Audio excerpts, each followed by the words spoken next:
Doctor साहब आप ये कह रहे हैं कि बैठकर बातचीत करना होगी तमाम सियासतदानों को?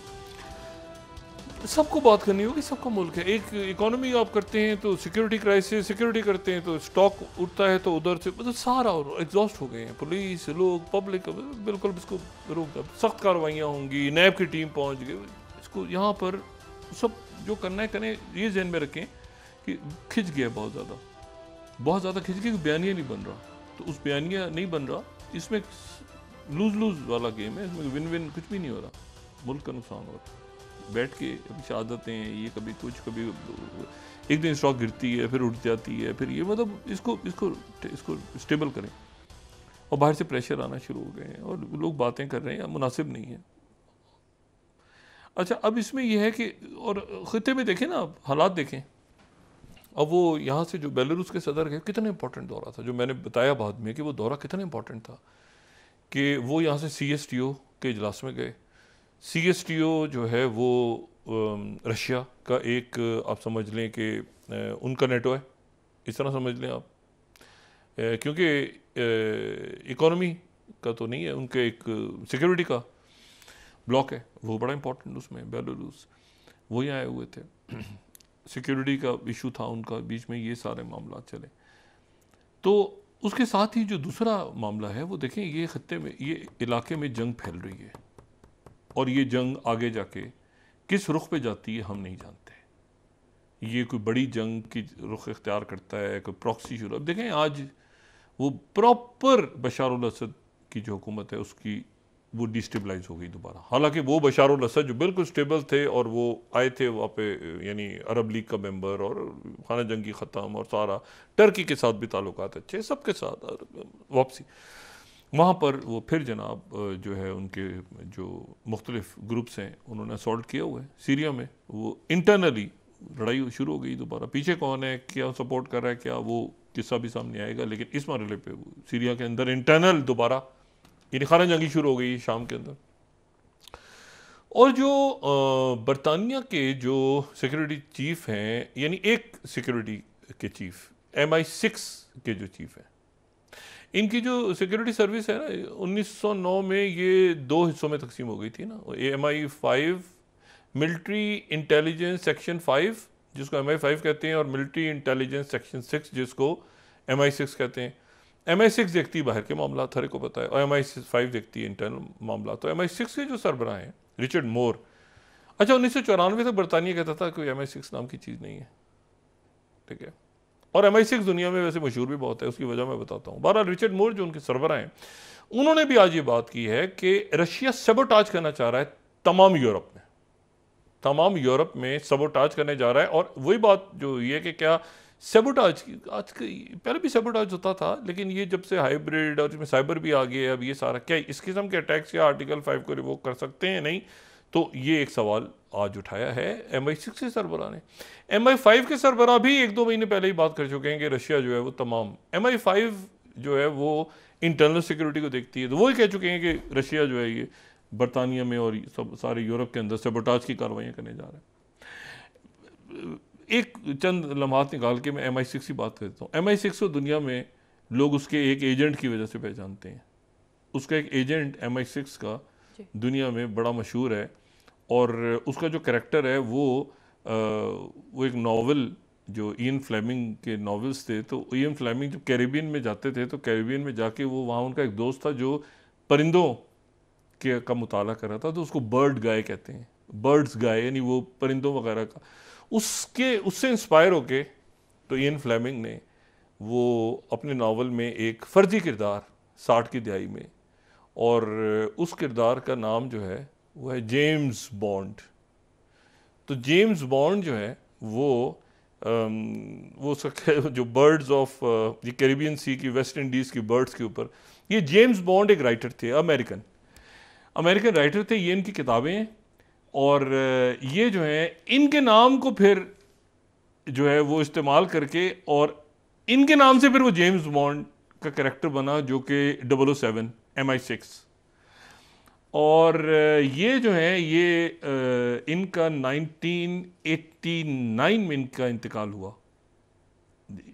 थोड़ी सी बात करके हटते हैं, और ये उस ज़माने का, मैं आपको न्यूयॉर्क टाइम्स यहाँ कोट करता हूँ, ये 6 स्लाइड है। In 1989 James Bond ornithologist 89 Fleming adopting name for, इनकी डेथ जब हुई तो उस वक्त ये जो है ये उस वक्त उनका सारा आया। और 1962 में अगर चले जाएं, 1962 में तो उस वक्त ये जब आए, न्यूयॉर्क आए वहाँ से कैरिबियन से, तो उस वक्त न्यूयॉर्कर मैगजीन ने 5th स्लाइड अगर हम दिखाएं, James Bond comes to New York तो वो जो है उस ज़माने में ये 13 अप्रैल 1962 का, the author Ian Fleming spend a weekend in the city to see published sorted Jamaica, ये जमीका से आए थे और लंदन होम में। तो बार एनीवे, तो एक अमेरिकन साइंटिस्ट थे जिनका नाम जेम्स बॉन्ड था और उनसे ये कैरेक्टर बना। एनीवे, तो इससे MI6 मशहूर हो गए। अब MI6 के सरबराह ने कहा है कि सैबोटाज जो है वो भी क्या आर्टिकल 5 को रिवोक करता है नेटो के। ये बात इंटरेस्टिंग। अब दूसरी जो चीज़ है वो ये कि रशिया जो है उसके जो डिफेंस मिनिस्टर हैं इस पूरे सूरत में, वो नॉर्थ कोरिया पहुंच गए। नॉर्थ कोरिया का उन्होंने दौरा किया, ज़बरदस्त उनकी मुलाकातें हुई हैं और उन्होंने कहा है कि हम जो है वो नॉर्थ कोरिया और रशिया की जो दोस्ती है वो अब नए मराहिल की तरफ जाएगी, बहुत आगे जाएंगे नॉर्थ कोरिया और रशिया। और चाइना की तरफ से कहा गया है कि ये दो मुल्कों का आपस का ताल्लुक है, हम इसमें मतलब रशिया और नॉर्थ कोरिया जो है, क्योंकि अमेरिका की तरफ से बात हो रही है कि चाइना इसमें कुछ करे, उन्होंने कहा दो मुल्कों का आपस का मामला है।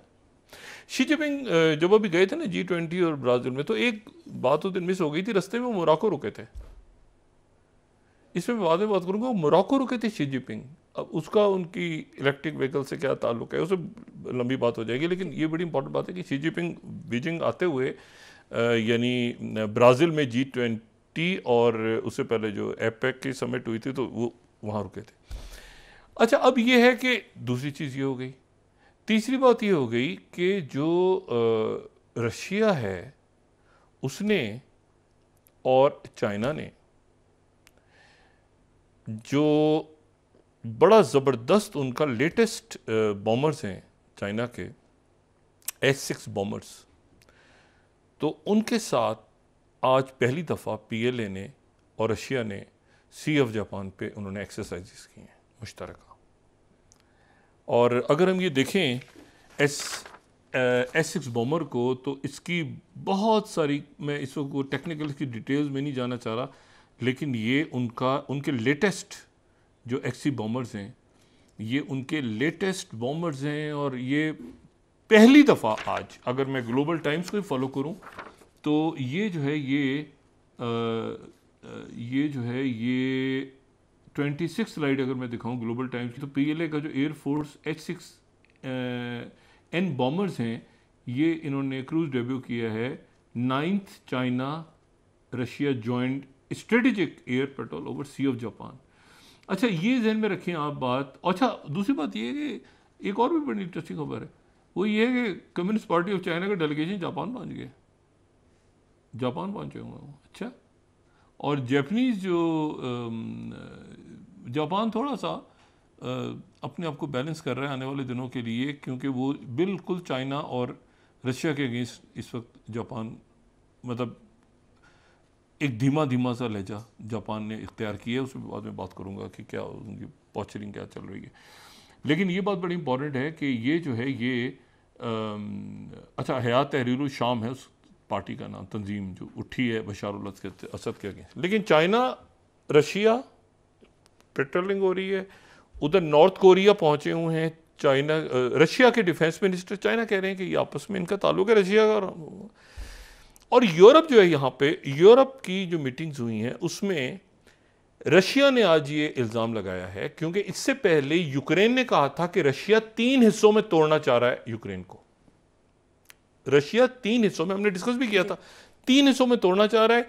एक जो है वो डिस्प्यूटेड टेरिटरी हो जाएगी, एक जो दरमियान में वो प्रो रशियन स्टेट बन जाएगी, और एक जो है वो रशिया की टेरिटरी ऑलरेडी जा चुकी है क्रीमिया वगैरह के इलाके दोनबास के।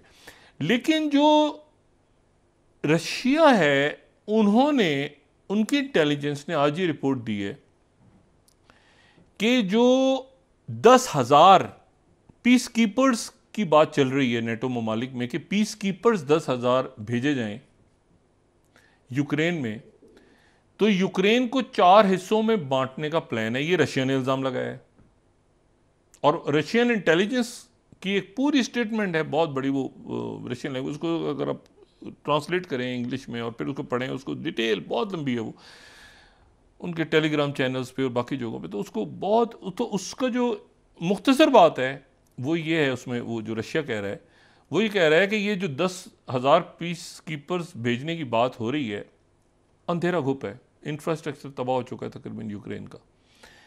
वो ये कह रहे हैं कि जी ये 4 हिस्से इस तरह से बनेंगे कि अगर यूक्रेन का हम नक्शा देखें, वो कह रहे हैं कि रोमानिया जो है उसको कहा गया है कि ये आपने जो ब्लैक सी का जो कोस्टल एरिया है वो आपको मिल जाएगा। जो ब्लैक सी का नीचे कोस्टल एरिया, बिल्कुल रोमानिया को देखें ना, तो नीचे उस दिन भी हमने रोमानिया की ज्योग्राफी डिस्कस की थी कि लैंडलॉक नहीं है रोमानिया, और रोमानिया जो है ये उसके साथ ये ब्लैक सी का, तो ये इलाका जो है यूक्रेन का, वो इलाका जो रोमानिया के पास है एक हिस्सा उसको मिल जाएगा। दूसरा जो पोलैंड के पास है मगरबी यूक्रेन का हिस्सा, वो मिल जाएगा। वो देखें ना वेस्ट में है ना, वो एक हिस्सा पोलैंड ले जाएगा, एक रोमानिया ले जाएगा, एक जो जर्मनी है उस, वो ये रशिया का इल्ज़ाम है कि जर्मनी जो है वो सेंट्रल और ईस्टर्न यूक्रेन पे कब्जा कर लेगा, और बरतानिया जो है वो उसके मगरबी हिस्से और कीव के ऊपर बैठ जाएगा आके। ये पीस कीपर जो 10,000 आ रहे हैं, रशिया का कहना है कि ये होंगे, और ये लेजिटिमेट टारगेट्स हैं हमारे सारे, क्योंकि हमारा फटा पड़ा चल रहा है यूक्रेन से। कीव के ऊपर जो है आज प्रेसिडेंट पुतिन ने कहा है कि अब हम कीव को टारगेट करने जा रहे हैं। अभी तक कीव के ऊपर सच कैपिटल के ऊपर टारगेट नहीं हुए, उनके जो मिसाइल्स हैं नए, कह रहे हैं कि अब हम कीव को टारगेट करने जा रहे हैं।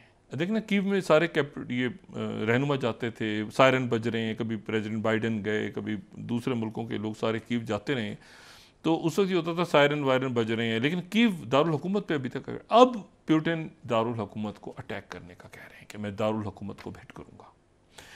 साथ ही जो है वो एक फ्रेजाइल सा, एक बहुत ही धीमा सा, जिसमें गज़ा पे भी बॉम्बिंग जारी है मुसलसल, और उधर जो है वो हिजबुल्लाह जो है वो उधर से, इसराइल कह रहा है कि इन्होंने बॉम्बिंग की है, उधर से ये जवाब दे रहे हैं, उधर से हिजबुल्लाह किसी किस्म के अपने हथियार नहीं फेंकेगी, कागज़ पे वो मुआहदा वजह से साइन हो जाए, कोई किसी पे ट्रस्ट नहीं कर रहा।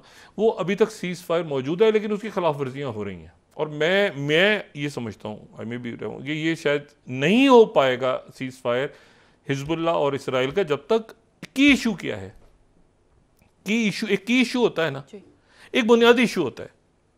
वो बुनियादी इशू जो है वो है गज़ा और फ़लस्तीन। अब इसमें ये बिल्कुल ऐसे ही है कि जैसे आप पाकिस्तान इंडिया के ताल्लुकात ज़बरदस्त, cricket, films, culture, people to people, आगे सारा कुछ, सब कुछ सारा ठीक